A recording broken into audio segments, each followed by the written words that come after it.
ఏమైందిలే మామ అడ మళ్ళీ మామ బాయిల పడి సాయనికి పోతున్నాడు. ఏం మాట్లాడుతున్నావు రే?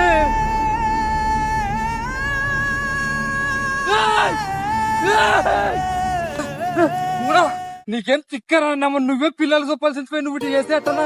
నీకు తెలగలేసే ఊకుండు, నీకు చచ్చిపోయేంత బాధ ఏమొచ్చాడు మామ. అదే కదా ఏమైంది ఇంతకి? అది కాసి ఓ పిల్లలు లవ్ చేసి ఆ పిల్లలు లేచిపోదామంటే వస్తలేదు ఇప్పుడు. ఏంటి ఒప్పుకున్నా మనం పెద్ద మనుషులతో కొనిపోయి ఒప్పిద్దాం రానా?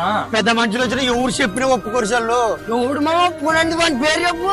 మీరంతా చెప్పినా పిల్ల మొగుడు ఒప్పుకోలే. అది సర్లే గానీ నీకు ఈత వస్తుందా? రాదు. అయితే చచ్చిపో. దాంట్లో ముసలుంది. పోయిరా పోయిరా పోయిరా పోయిరా మావా.